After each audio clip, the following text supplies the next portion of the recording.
Vestíos de toda la armadura de Dios para que podáis estar firmes contra las acechanzas del diablo, porque no tenemos lucha contra sangre y carne, sino contra principados, contra potestades, contra los gobernadores de las tinieblas de este siglo, contra huestes espirituales de maldad en las regiones celestes. Por tanto, tomad toda la armadura de Dios para que podáis resistir en el día malo, y habiendo acabado todo, estad firmes. Mi nombre es RJ y estos son experiencias espirituales. No podés renunciar a esa impresión que el pentecostalismo causa en tu vida, ¿sí? Así que, ¿y por qué hago este preámbulo? Porque justamente vamos a hablar de una liberación, vamos a hablar de un exorcismo. Y es raro que un pastor luterano hable de exorcismo, ¿sí? Porque en realidad dentro de la tradición luterana, y principalmente la tradición luterana quizá más conservadora, ya sea del ala liberal o del ala confesional, es muy extraño que se hable de esta situación, ¿sí? Puede pasar, sí, debe haber testimonios, pero es bastante extraño. Siempre se da dentro del pentecostalismo o el catolicismo. Y en mi caso, es inevitable que estas cosas no me ocurran, digo yo, por toda la experiencia que traigo acumulada, ¿sí? En el catolicismo no tuve experiencia con el endemoniado, pero sí en el pentecostalismo. Fueron 10 años dentro de la unión de las asambleas de Dios. Fueron 10 años donde yo en esos 10 años no solamente el Señor me salvó y me rescató de la adicción y trabajó en mi corazón para progresivamente convertirme en un hombre, conocí a mi esposa, me casé en la iglesia pentecostal, serví con mi esposa durante muchos años como pastores de jóvenes, ministramos jóvenes siempre en contextos difíciles, o sea, esto es una tarea que el Señor nos llevó. Siempre con mi esposa estuvimos en contextos de marginalidad. Siempre las iglesias que nosotros estuvimos involucrados eran iglesias en barrios periféricos. Y las comunidades que nos tocaba servir eran comunidades pobres. Entonces con mi esposa, cuando teníamos 22, 23 años, éramos líderes de muchos jóvenes que vivían, o eran de clase trabajadora o vivían en situación de pobreza. Así que siempre estuvimos involucrados en ese mundo, y en ese mundo es donde uno se encuentra, por ejemplo, con los Umbanda, se encuentra con los Quimbanda, se encuentra con la brujería, se encuentra con la idolatría. Es en los lugares más populares, es en los lugares donde mayormente está la pobreza, ¿no? Es donde más estas religiones africanistas, este tipo de ritos tienen su lugar, en esos lugares más marginales de la gente que vive en más pobreza, ¿no? Entonces nosotros estuvimos siempre con mi esposa durante los años del pentecostalismo inmersos en la actividad espiritual, principalmente en la liberación de demonios. Nosotros traemos mucho de eso, muchas campañas encima. Las campañas, para quienes no lo conocen, son eventos donde uno va a un territorio, ya sea una plaza, un lugar, un espacio verde, un lugar abierto, monta una carpa o monta un escenario y está 3, 4, 7, 10, 12 días, todos los días predicando el evangelio, tocando música y haciendo trabajo social también, porque se hacen cortes de pelo para llamar a la gente, ¿no?, a que venga. Y ahí ocurren milagros, ocurren sanidades, ocurren liberaciones y mucha gente se entrega al Señor, ¿sí? Así que uno trae todo ese bagaje. Uno no es luterano nato. Yo tengo amigos pastores que nacieron de familia luterana y que después fueron ordenados como pastores luteranos y sirven en una iglesia luterana de estructura nacional. Y para ellos toda esta experiencia que yo he vivido les es ajena, les es indistinta, no la conocen. Sin embargo, yo soy un pastor luterano bastante ecléctico, que encima no solo viene del luteranismo, sino que pasa por el presbiterianismo. Así que por eso hablo de eclecticismo. Miren, les quiero compartir algo muy personal. Algunos ya lo conocen, otros no lo conocen, pero yo se los quiero compartir por si es por primera vez están viendo, me están conociendo y están viendo un poquito de mi vida. Yo les voy a presentar algunas fotos, a ver si se dejan. Yo quiero que ustedes vean que yo no les miento, ¿sí? Yo no les miento. Ahí, como verán, hay una foto mía. Espero que se vea. A ver, ustedes me confirman si se ve. Díganme si se ve alguien que me escribe ahí en el chat. Pero bueno, calculo que se ve, porque yo lo estoy viendo. Ahí pueden ver una foto mía, ¿sí? Ese es un viaje.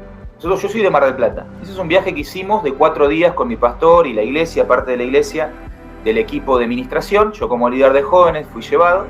Y fuimos a 4 o 5 iglesias a ministrar, ¿sí?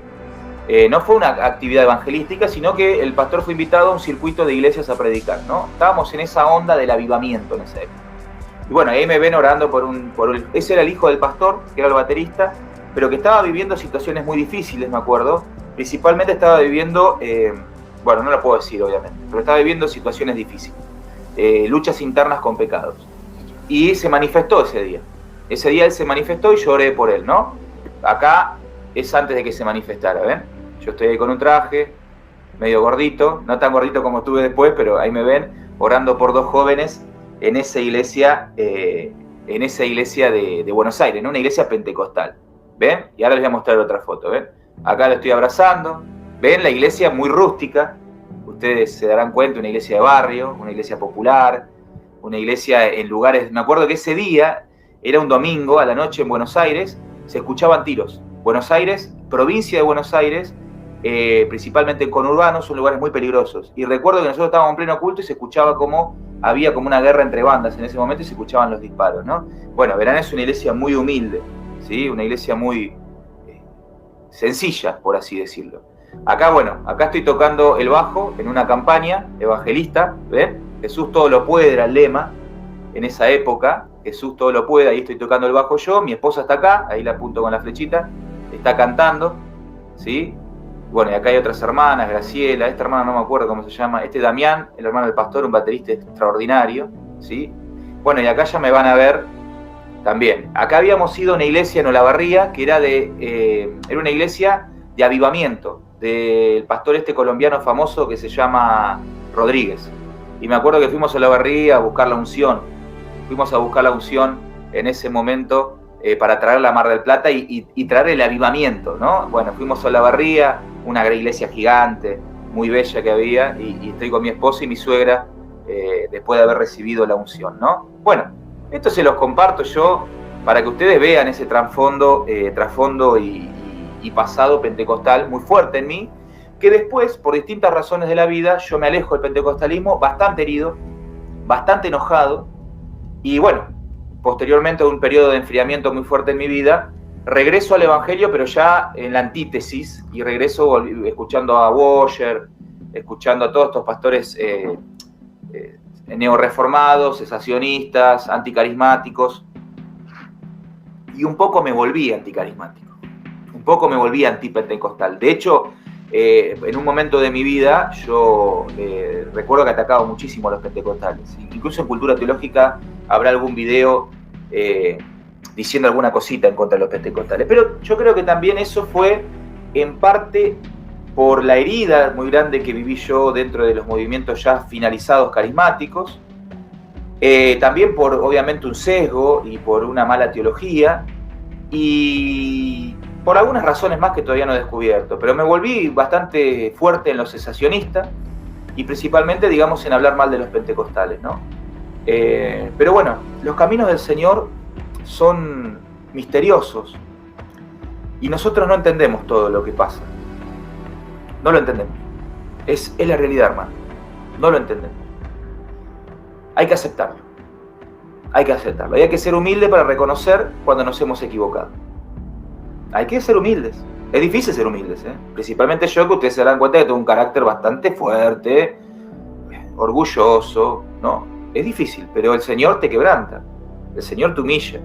Porque Él tiene propósitos para uno. Entonces, hay momentos donde uno frena y dice, espera, a ver, ¿es tan así?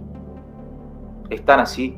¿Será que todos los pentecostales están errados? ¿Será que todo eso que pasa ahí es mentira? ¿Es producto de la manipulación psicológica? ¿O habrá un poco y un poco, ¿no? Uno tiene que hacer un balance. Pero, para no irme del tema, ¿sí? Para no irme del tema, lo que quiero hacer hincapié es esto. Durante todo ese periodo pentecostal, yo sentí un fuerte llamado y por un momento en mi vida sentí y creí que Dios me había dado un don. Y ese don justamente era el don de la liberación. Porque tuve muchísimas experiencias en esos 10 años en liberación de personas poseídas por demonios. Muchas. De hecho, llegó un momento que me había vuelto un referente dentro de la comunidad en la liberación. Y hubo un episodio muy particular que me dio ese lugar, por así decirlo. Y fue en una campaña. En esa campaña que ustedes vieron en la foto, que decía Jesús todo lo puede, bueno, yo era un pichón. Ahí había hermanos con muchísimos años evangélicos, muchísimo, 25, 30 años pentecostal, ¿no? Y ya finalizando la campaña, yo participaba del grupo de intercesión, éramos los que nos levantábamos a las 5 de la mañana a orar todos juntos, los que nos quedábamos hasta el final de la campaña para limpiar la carpa espiritualmente, ¿no? Terminaba la campaña. Si no era el último día, faltaba un día. Un joven estaba terminando la administración y aparece un joven que se comienza a revolcar y a gritar. Claro, ¿qué pasa? Lo llevamos a la carpa de liberación. En la carpa de liberación, yo en ese momento pesaría 140 kilos. Había otro hermano que pesaba como 200 y que medía como 1,90. Éramos 5 hombres robustos tratando de sostener a un joven de 20 y pico de años que pesaba 65 kilos, 60 kilos. Y era incontenible. Era una fuerza descomunal, pero una fuerza realmente descomunal. Y recuerdo que lo oraban todos los hermanos, todos, hasta las intercesoras, que las intercesoras daban miedo, ¿eh? Si alguien tiene más autoridad espiritual que un pastor, son las intercesoras de la iglesia. Las mujeres ancianas que oran, te da miedo, a uno le da miedo como creyente, imagínense, a los demonios, me imagino que tiemblan los demonios. Y llegaban las Gloria, que hoy descansa con el Señor, Gloria, que era la sobrina, la tía del pastor, y oraba Gloria, y pasaron todos como una hora, hermano, una hora. Todos transpiraban, todos, hasta que el demonio empezó a hablar. El demonio empezó a hablar. Y el demonio se les empezó a reír en la cara. Fuertísimo, encima con una voz que no era la del muchacho, ¿no? Con unos ruidos, unos gemidos, y se les reía, ¿no? Y les decía lo siguiente, no me olvido más. Les decía carne y sangre. Ustedes son carne y sangre. Y se les reía, y se les reía, y se les reía. Claro, yo entendí que les estaba diciendo que eran carnales, que no tenían poderes espirituales. Entonces yo me acuerdo que el pastor nos había enseñado algunas técnicas de liberación y nos había dicho que en algunos momentos había que dialogar, que no era lo conveniente, pero que en algunos momentos había que dialogar con el demonio. Porque el demonio nos podía revelar información. Entonces yo recuerdo que estaban todos cansados, yo no lo quería orar nadie, que entró el pastor y dijo, ¿todavía no lo liberaron? Como tratándonos de incrédulos a todos, y se fue el pastor, porque había venido gente importante y estaba atendiendo a la gente importante. Lo que hacen los pastores a veces, ¿no? Están en otro nivel. Y me tocó orarlo a mí, ¿viste? Y ya era el último. Me dijeron, bueno, ya estamos cansados, que le dé este. Entonces cuando yo me acordé de esas técnicas de liberación que me había enseñado el pastor, atar a los espíritus de las potestades celestiales, para que no intervinieran, cosas así, no me acuerdo muy bien ahora. Y una era preguntarle quién era. Entonces yo le pregunto, decime quién sos. Y él me dice, Mefistófeles. Yo soy Mefistófeles. Y se reía. Entonces, me acuerdo que yo trato de calmar al muchacho, ¿no? Y le digo, yo quería que me hable él, no el demonio. Entonces trato de calmarlo y lo calmamos un poco y le digo que me cuente qué hizo. ¿Por qué estaba Mefistófeles dentro de él? Y ahí el muchacho, medio ahí, como si hubiese agarrado Tyson en una pelea, ¿no? Estaba noqueado en el suelo, me cuenta lo que había hecho, ¿no? Él cuenta que había ido a un culto Umbanda, porque el hermano había muerto por culpa de él, porque lo habían apuñalado por una pelea que él había comenzado. Y el hermano se le murió en las manos, se le desangró. Y los Umbanda le prometieron que ellos podían traerlo de nuevo, que él podía comunicarse con el hermano, ¿no? Pero que para eso obviamente tenía que hacer un pacto, ¿sí? Así que él hizo un pacto justamente con esta entidad que se llama Mefistófeles, ¿no? Que Mefistófeles no es un demonio cualquiera. Si ustedes buscan en internet, es como una legión, es como alguien fuerte, digamos, como una potestad, ¿no? Mefistófeles. Entonces él cuenta que se entrega a Mefistófeles y que después de eso participó varias veces de algunos ritos Umbanda. Entonces, claro, lo hicimos renunciar a eso, lo hicimos confesar sus pecados y orar por su vida. Y él, me acuerdo que decía lo siguiente: no me toques que me quemás. No me toques que me quemás. Y gritaba cuando lo tocaba, ¿no? Y recuerdo eso. Bueno, recuerdo que lo liberamos, ¿no? Se liberó ese chico y se fue completamente renovado y lo invitamos a la iglesia. Terminó la campaña. Como a las 2 semanas, en un culto de la iglesia, lo veo entrar. Pero lo veo entrar con una cara los ojos inyectados en sangre y con cara de odio. Y se sienta adelante mientras el pastor estaba predicando. Y se empieza a reír. Y se empieza a reír. Y se empieza a reír. Entonces en un momento nos dimos cuenta que se había manifestado y lo llevamos a un cuartito. Era una iglesia chiquita, muy humilde. Lo llevamos a un cuartito que se cerraba con una cortina. No había mucha intimidad, ¿no? Y ahí los hermanos también lo empezaban a orar, lo empezaban a orar, lo empezaban a orar y no pasaba nada.